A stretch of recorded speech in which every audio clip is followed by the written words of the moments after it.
आणि आज जी रेसिपी मी तुमच्याबरोबर घेणार आहे म्हणजे आजचा आपला जो दिवस आहे तो मोदक सिरीजचा पार्ट 3 म्हणजे भाग 3 आहे। तर तिसऱ्या पद्धतीचा मोदक तुम्हाला शिकवणार आहे। पहिले 2 पद्धतीचे मोदक तुम्हाला मी शिकवले त्याचा मला तुमच्याकडून खूप असा भरभरून प्रतिसाद मिळाला। त्या व्हिडिओ तुम्ही छान आवडीने बघितला, खूप जणांच्या कमेंट पण आलेल्या आहेत, आवडला आहे, त्याबद्दल तुमचे खूप खूप आभार। आणि आजचा जो व्हिडिओ मी तुमच्याबरोबर शेअर करणार आहे तो म्हणजे स्ट्रॉबेरी मोदक। स्ट्रॉबेरीचा क्रश वापरणार आहोत अगदी थोड्या साहित्यामध्ये, म्हणजे अगदी शाळेतल्या मुला मुलींना सुद्धा हा मोदकाचा प्रकार करता येईल असा छानसा प्रकार अगदी सोप्या पद्धतीने स्ट्रॉबेरीचा क्रश वापरून स्ट्रॉबेरी मोदक कसे करायचे हे तुमच्याबरोबर शेअर करते। चला बघूया। चला स्ट्रॉबेरी मोदक अगदी सोप्या पद्धतीने शिकूया। त्याच्यासाठी डेसिकेटेड खोबरं 1 वाटी। आता मी दाखवण्यासाठी हे मोदक 10 ते 11च करते घरामध्ये, तुम्ही याच्या डबल साहित्य सुद्धा वापरू शकता। 1 मोठी वाटी डेसिकेटेड कोकोनट, नेस्लेचं मिल्कमेड आहे, नंतर ही डेअरी व्हाइटनर म्हणजेच आपली मिल्क पावडर आहे। डेकोरेशनसाठी केकच्या डेकोरेशनसाठी जी वर्मासिली मिळते कलरफुल ती आहे। याच्याऐवजी तुम्ही ड्रायफ्रुट्सचा क्रश सुद्धा वापरू शकता। आणि हा जो आहे हा स्ट्रॉबेरीचा फ्रूट क्रश आहे।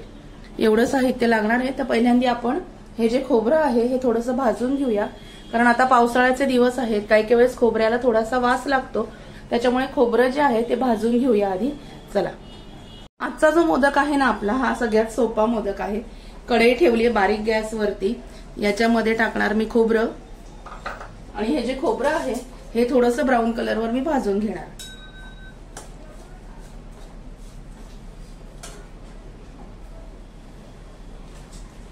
माझ्याकडे पण 2 माझी लहान मुलं आहेत, त्याच्यामुळे हे प्रकार घरात केलेले आवडतात।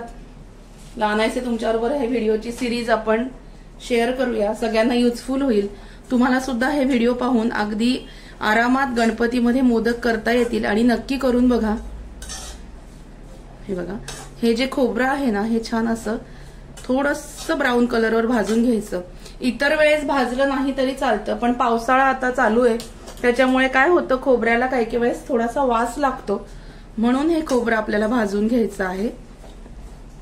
याला तूप वगैरे काही घालायचं नाहीये। तुम्हाला खूप कोरडं वाटलं तर अर्धा चमचा गावठी तूप तुम्ही घालू शकता, पण काही गरज नाही।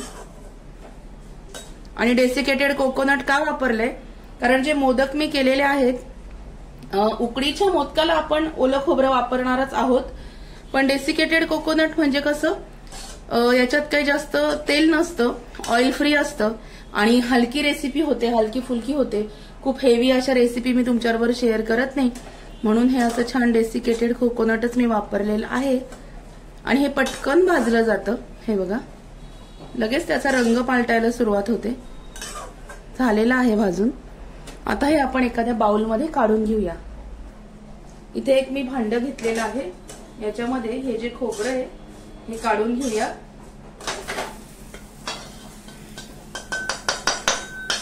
हे मी काढून घेतलं, याच्यात थोडं गरम आहे, आपण थोडं गार करून घेऊ।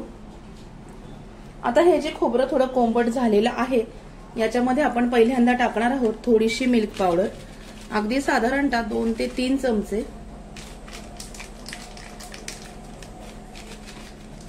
मिल्क पावडर साधारणतः 2 चमचे मिल्क पावडर मी टाकली। नंतर हा टाकणार आहोत मिल्कमेड। मिल्कमेड अंदाजाने टाकायचं, जेणेकरून आपल्याला मोदक फक्त बाइंड करता येईल एवढंच, जास्त मिल्कमेड घालायचं नाहीये।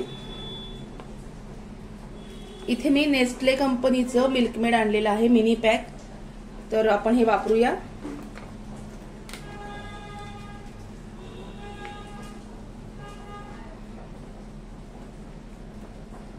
हे मिल्कमेड मी याच्यामध्ये घातलंय आणि हा जो स्ट्रॉबेरीचा क्रश आहे हा आपण घालूया।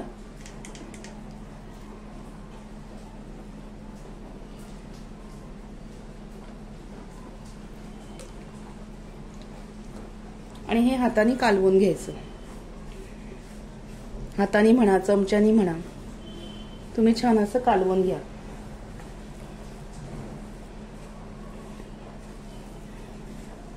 असं छान आपण कणिक मळतो ना असं छान करायचं, कालून घ्यायचं, म्हणजे काय होतं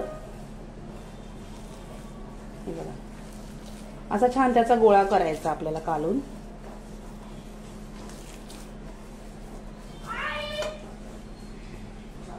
हे बघा, हे असं छान याचा गोळा करून घ्यायचा.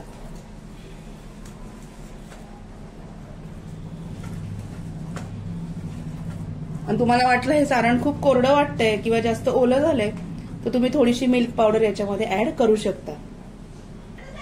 हा जो गोळा आहे हा मला थोडासा सैल वाटतोय म्हणून याच्यामध्ये मिल्क पावडर मी परत ऍड करते. आणि मिल्कमेड जे आपण आता वापरलंय हे गोड असतं म्हणून अजून वेगळी साखर याच्यामध्ये घालायची नाही. मला थोडस हे मिश्रण आहे ना ओलसर वाटतंय म्हणून जरा मिल्क पावडर घातली. तुम्ही पण घालू शकता काही वाटलं तुम्हाला तर. आणि छान मस्तपैकी बाइंड करायचं, गोळा करायचा याचा.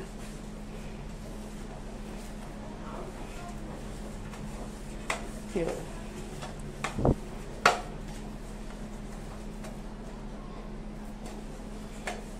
याचा छान असा गोळा केलाय.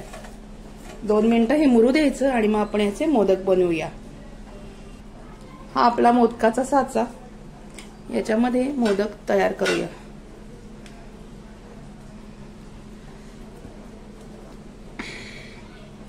सारण घालायचं याच्यात, छान साचा उघडायचा, दाबून घ्यायचं.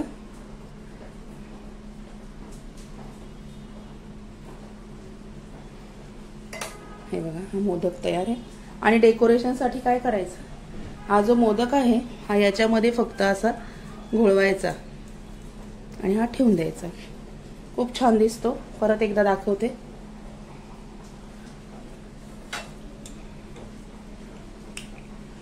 साच्यामध्ये हे मोदक असे घालायचे. मोदकाचं सारण छान भरायचं, दाबून भरायचं म्हणजे थेटपर्यंत मोदक असा टोकेरी होतो, छान होतो. नाही तर मग वरचं जे टोक असतं ते दिसत नाही. हे बघा, हळूच काढायचं, खूप जोरात नाही. हे बघा. आणि डेकोरेशन साठी तुम्ही कुठली वर्मासिली, ड्रायफ्रूट क्रश पण वापरू शकता.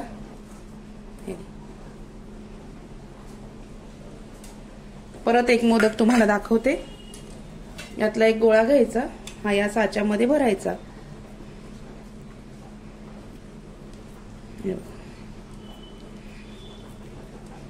भरून घ्यायचं. छान भरलं की साचा उघडायचा, मोदक तयार. हे बघ. आणि तो असा या वर्मासिलीमध्ये घोळवायचा म्हणजे त्याला डेकोरेशन होतं छान. हे बघा. आपण आता हे सगळे असे मोदक करून घेऊया आणि मग बोलते तुमच्याशी. स्ट्रॉबेरी मोदक बनवून तयार आहेत. छान झालेत ना. अगदी थोडेच केले मी कारण आज घरात कोणीच नाहीये. मुलं पण ट्युशनला गेलेत, खायला कोणी नाही. मी स्वतः गोड खात नाही, त्याच्यामुळे अशा पद्धतीने छान आपले मोदक तयार आहेत. म्हटलं होतं तुम्हाला स्ट्रॉबेरी मोदक अगदी सोपे आहेत. छोटी मुलं अगदी म्हणजे समजदार आहेत अशी मुलं करू शकतात. हे बघा, हे स्ट्रॉबेरीचे मोदक आपले तयार आहेत आणि खूप छान लागतात. नक्की करून बघा. या स्ट्रॉबेरीचा क्रश जो मी वापरला आहे तिथे तुम्ही मँगो क्रश, पायनॅपल क्रश पण वापरू शकता आणि त्याचे मोदक बनवू शकता. खूप छान लागतं आणि नक्की करून बघा. मिल्कमेड वापरल्यानंतर वेगळी साखर घालायची नाही, एवढं फक्त लक्षात ठेवा. कारण मिल्कमेड खूप गोड असतं, त्याच्यामुळे वेगळी साखर घालायची काही गरज नाहीये. तर हे स्ट्रॉबेरीचे जे मोदक आहेत हे तयार आहेत. तुम्ही पण नक्की करून बघा. आजचा व्हिडिओ कसा वाटला ते मला नक्की कळवा. भेटूया अशाच मोदकाच्या 4थ्या प्रकारामध्ये उद्या. तोपर्यंत स्वतःची काळजी घ्या. Bye bye, take care.